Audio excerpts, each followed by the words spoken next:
अस्सलामुअलैकुम नाजरीन, आज की वीडियो में पाकिस्तान क्रिकेट फैंस के लिए बड़ी खुशखबरी। जी हां दोस्तों, पाकिस्तान अंडर 19 ने एक बार फिर तारीख रकम कर दी और भारत को फाइनल में शिकस्त देकर ट्रॉफी अपने नाम कर ली। ये एक सिर्फ जीत नहीं, बिल्कुल दुश्मन टीम के लिए वाज़ेह पैगाम है। नाजरीन, फाइनल मैच में पाकिस्तान ने पहले बैटिंग करते हुए 8 विकेट के नुकसान पर 348 रन का बड़ा टारगेट दिया, लेकिन पाकिस्तान के समर मिन्हास ने बहुत ही अच्छी इनिंग खेली, जिन्होंने 172 रन बनाए सिर्फ 113 गेंदों पर।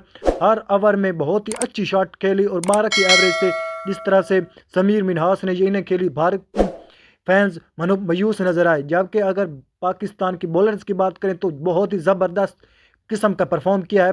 अली रजा ने 4 विकेट के लिए मैन ऑफ द मैच करार दिया गया है। जबकि पाकिस्तान की बैटिंग के लिए आया तो उन्हें बड़ा एतमाद का आगाज़ कर दिया, एक तरफ संभल कर खेलना, दूसरी तरफ जिरहाना बैटिंग, और पाकिस्तान ने ये मैच बहुत आसानी से जीती। इंडिया की ऑल टीम 156 पर ढेर हो गई।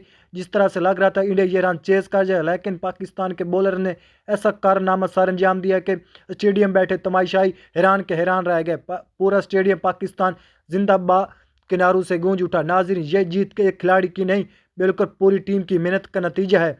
बॉलर्स हों या बैट्समैन, हर खिलाड़ी ने साबित किया है कि पाकिस्तान का मुस्तकबिल महफूज हाथों में है। यह शिकस्त भारत के लिए बहुत बड़ा धचका है, क्योंकि फाइनल में हार हमेशा याद रखी जाती है। पाकिस्तान ने सिर्फ मैच जीता नहीं, बिल्कुल दिल भी जीत लिया। ये फतह आने वाले सालों में सीनियर टीम के लिए भी उम्मीद की किरण है। अगर आप पाकिस्तान की इस तारीख पर खुश हैं तो वीडियो को लाइक करें, चैनल को सब्सक्राइब करें और वीडियो को ज़्यादा शेयर करें। मिलते हैं अगली वीडियो में। Thanks for watching. अल्लाह हाफिज़।